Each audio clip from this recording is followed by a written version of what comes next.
नीलाम्बुज श्यामल कोमलांगम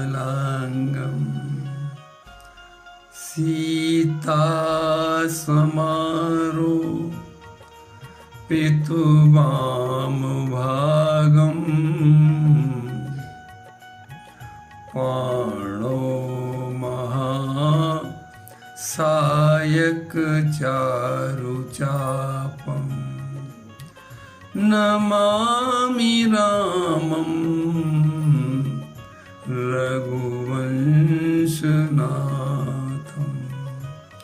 रघुवंशनाथं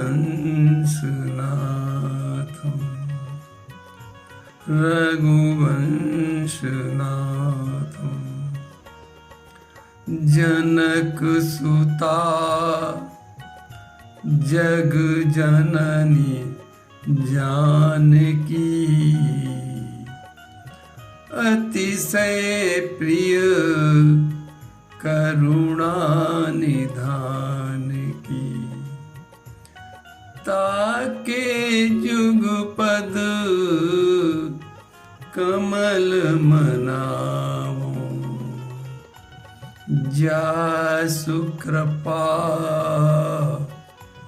निर्मल मति पावो निर्मल मति पावो निर्मल मति पावो। भारत की संस्कृति कितनी अद्भुत और महान है। यहाँ मनुष्य ही नहीं बल्कि एक पक्षी भी जो अधम जाति में पैदा हुआ वो भी अपने प्राणों की परवाह न करके एक असहाय नारी के सम्मान को बचाने में अपने प्राणों की आहुति दे देता है।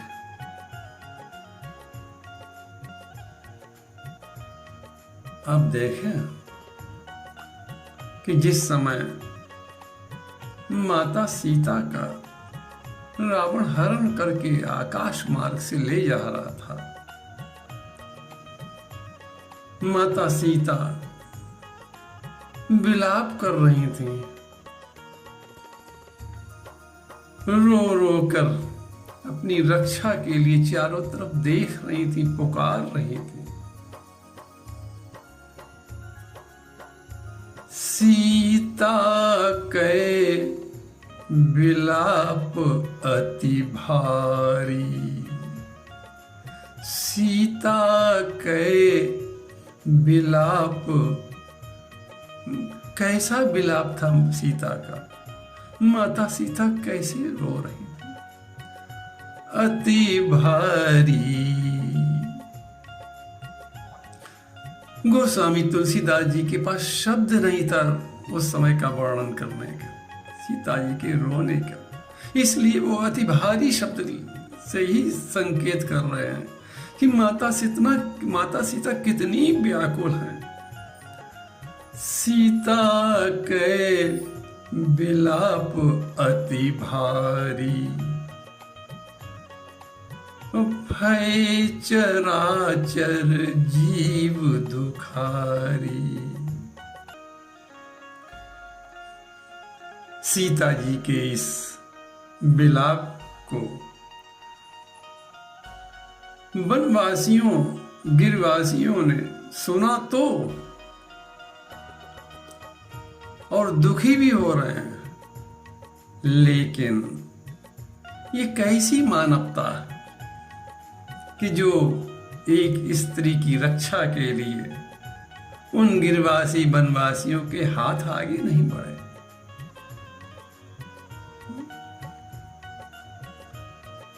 ये तो असंख्य संख्या में गिरवासी वनवासी थे, यदि ये हुंकार भी भर देते तो रावण भयभीत हो जाता और माता सीता का साहस पड़ जाता।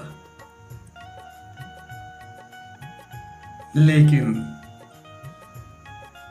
इन्होंने केवल दुखी होना अपना धर्म समझा। हम लोग भी तो यही करते हैं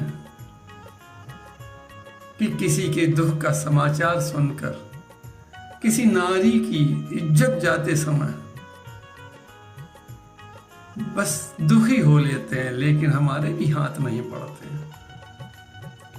ऐसे ही असंख्य गिरवासी वनवासी माता सीता के दुख को, विलाप को सुन तो रहे हैं, दुखी भी हो रहे हैं, लेकिन उन्होंने अपना कर्तव्य नहीं समझा कि वो यदि नीचे से ही हुंकार भरते तो रावण की शक्ति कम हो जाती।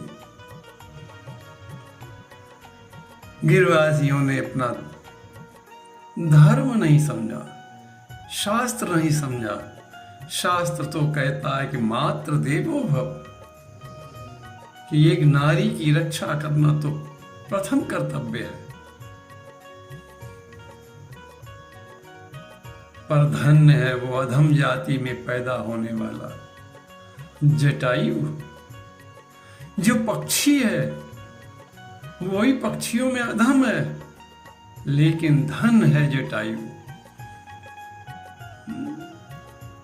उसने धर्म की परिभाषा को समझा कि धर्म क्या कहता है, कि परहित धर्म सरिस नहीं भाई, कि परहित से बड़ा कोई धर्म है ही नहीं। कि पूजा पाठ, माला फेरना, ये उपवास करना, ये तो साधारण धर्म है सब। लेकिन एक स्त्री का बचाना, एक नारी की सम्मान की रक्षा करना सबसे बड़ा धर्म है। तो इसलिए जटायु जी ने उस धर्म को समझा कि परहित धर्म सरिस नहीं भाई। और जटायु जी ने आकाश में ऊपर से ही उड़ते हुए रावण को ललकार लगाई कि रे रे दुष्ट। जटायु जी ने रावण से मान्यवर रावण नहीं कहा, राजा रावण नहीं कहा, क्योंकि वो इस समय नीच कर्म कर रहा था। इसलिए जटायु जी ने सम्मान न देकर उसे दुष्ट संबोधन किया कि रे रे दुष्ट। जो मानवता छोड़ दे वो सम्मान के योग्य कहां है। इसलिए जटायु जी सही कर रहे हैं कि रे रे दुष्ट ठाड़ किन होई। रे दुष्ट खड़ा हो जा, निर्भय चलस न जाने मोही। रे रे दुष्ट ठाड़ किन होई। जटायु जी ने रावण को तो ललकारा और सीता जी को भी सांत्वना देते हुए कहा। जटायु जी की वाणी देखें कि उन्होंने एक स्त्री से पुत्री का संबंध जोड़ते हुए, क्योंकि पिता को पुत्री की रक्षा के लिए बड़ी चिंता होती है। अपनी पुत्री की चिंता सबसे ज्यादा पिता को होती है। इसलिए जटायु जी ने माता सीता से पुत्री का संबंध जोड़ते हुए सांत्वना देते हुए कहा कि सीते पुत्री करसी जन त्रासा। हे पुत्री सीता, चिंता न करो, मैं आ गया हूं और अभी इस राक्षस का नाश करता हूं। सीते पुत्री करसी जन त्रासा, करियों जातु धान करनासा। करियों जातु धान करनासा। हे पुत्री, चिंता न करो, मैं आ गया हूं और तुम्हें छुड़ाता हूं इस राक्षस से। और जटायु जी ने अपनी चोंचों का प्रहार रावण के ऊपर कर दिया। चोचन मारी बिदारस देही, दंड एक भरी मूर्छाते ही। जटायु जी ने चोंचों का इतना प्रहार किया कि रावण को मूर्छा आ गई और रावण तुरंत जटायु जी के पंख काट देता है। काटस पंख, जब जटायु जी के पंख ही गिर गए, कट गए, तो असहाय हो गए और बड़े दुखी हैं, अपने जीवन को धिक्कार रहे हैं कि हमारा कैसा जीवन कि हम एक नारी की रक्षा नहीं कर सके। जटायु जी ने प्रयास तो किया, सफल हुए ना हुए, लेकिन प्रयास तो किया जटायु जी ने। धन्य है जटायु जी का जीवन। रावण क्या करता है, पंख काट देता है तो नीचे आकर गिरते हैं। काटस पंख गिरा खग धरनी, सुमिरी राम कहे अद्भुत करनी। नीचे गिरने के बाद जटायु जी राम जी का स्मरण कर रहे हैं और सोच रहे हैं कि किसी प्रकार राम जी आ जाएं, हम उन्हें सीता जी के हरण का समाचार सुना दें, तब शरीर छूटे। ऐसा विचार करके जोर जोर से राम राम चिल्ला रहे हैं, जिससे कहीं राम जी हों तो हमारी आवाज सुनकर आ जाएं। कैसा जटायु जी कर्तव्य, मरते हुए भी कर्तव्य कर रहे हैं। पंख कटे, घायल हैं, लेकिन अपना कर्तव्य नहीं छोड़ रहे हैं कि राम जी कैसे भी आ जाएं और उन्हें समाचार दे दें सीता का। कैसा जटायु जी का प्रगाढ़ प्रेम है। राम जी सीता जी को ढूंढते ढूंढते आए, उन्होंने जटायु को देखा तो उनसे पूछा कि ये गति आपकी किसने की। जटायु जी कहते हैं, हे प्रभु कि नाथ दशानन ये गति कीनी, ते ही खल जनक सुता हरिलीनी। हे प्रभु, लंका का राजा रावण सीता जी का हरण करके दक्षिण दिशा की ओर ले गया। हमने बचाने का बहुत प्रयास किया, लेकिन उसने जब हमारे पंख काट दिए तो मैं बेबस होकर पृथ्वी पर गिर पड़ा। प्रभु, मुझे पश्चाताप है कि हम एक नारी की रक्षा नहीं कर सके। राम जी ने कहा कि आपने अपना कर्तव्य तो किया, रक्षा हुई या नहीं हुई, लेकिन आपने मानवता का तो दिखाई, इसलिए आप धन्य है जटायु जी। आपने परहित में प्राण अपने दिए, इसलिए आप धन्य हैं। राम जी जटायु जी को अपनी गोद में उठा रहे हैं और जटाओं से जटायु जी की धूल को साफ करते हुए कहते हैं कि हे पिता तुल जटायु जी, आप प्राण रखो। जटायु जी कहते नहीं प्रभु, अब प्राण रख के क्या करना, ये पश्चाताप की आग में ये शरीर जल रहा है कि हम एक नारी की रक्षा नहीं कर सके, इसलिए अब ये शरीर हम नहीं रखेंगे। जब राम जी ने देखा कि जटायु जी शरीर छोड़ना ही चाहते हैं, तो राम जी कहते हैं जटायु जी से कि तन तजी तात जाऊ मम धामा। राम जी रो रहे हैं जटायु को देखकर और कहते हैं तुम्हें क्या दे सकते हैं? सोचो त्रिलोकी का नाथ क्या कह रहा है। राम कह रहे हैं कि हम तुम्हें कुछ नहीं दे सकते हैं। तुमने जो कार्य किया उसके बदले में हम कुछ नहीं दे सकते, हमारे पास कुछ देने के लिए नहीं है। तन तज तात, हे पिता तुल जटायु, आप शरीर छोड़ें और हमारे धाम को जाएं आप। तन तज तात जाऊ मम धामा, देऊ का तुम पूरन कामा। कैसा जटायु जी का जीवन है कि राम जी अपने हाथों से संस्कार करते हैं, अंतिम संस्कार करते हैं। तो जटायु जी की गति कितनी सुंदर हुई।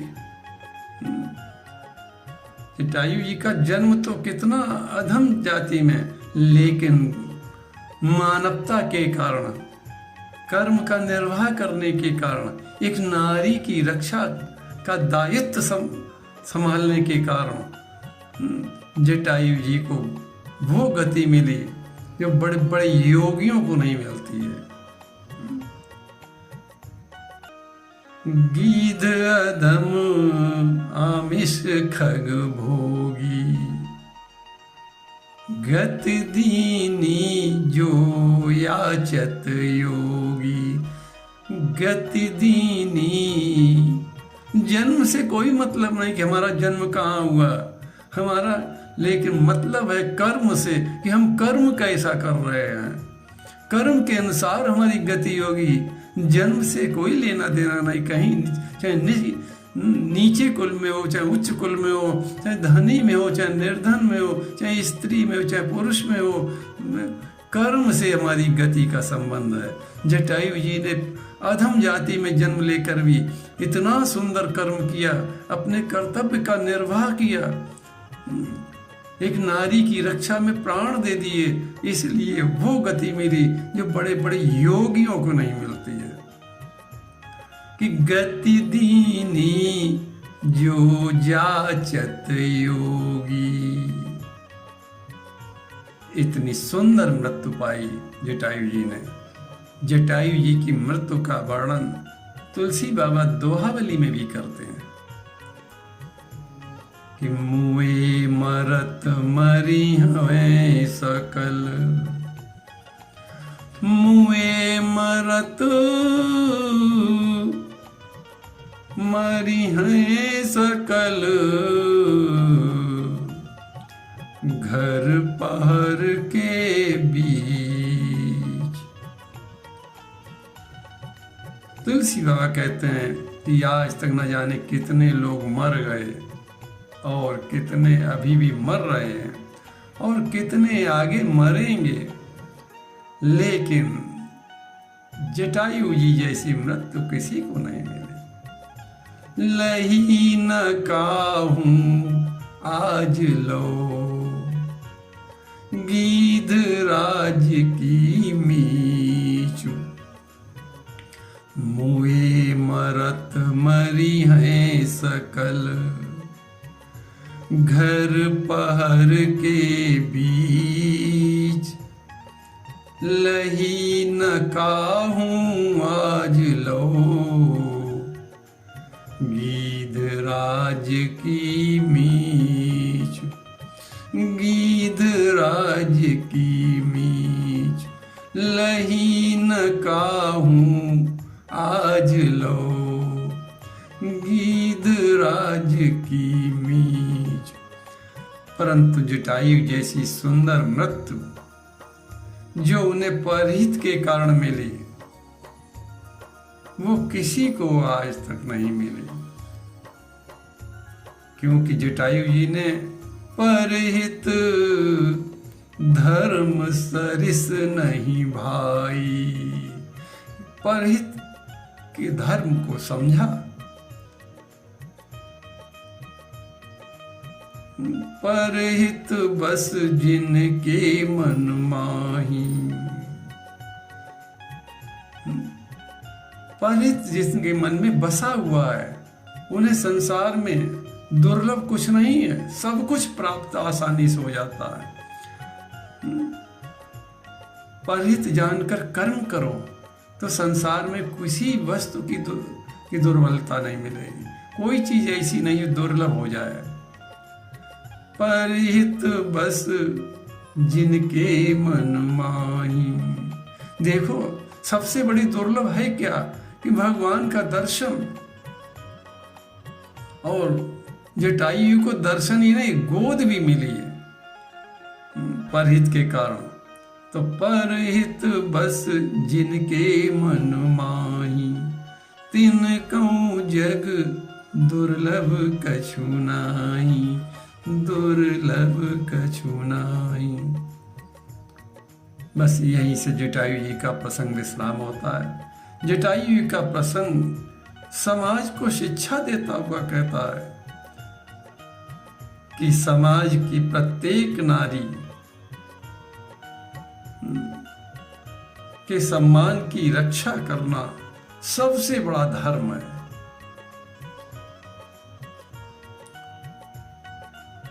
प्रभु के चरणन में सदा पुनि पुनि करूं प्रणाम, यही कहूं भूलूं नहीं मेरे प्रियतम राम, मेरे प्रियतम राम।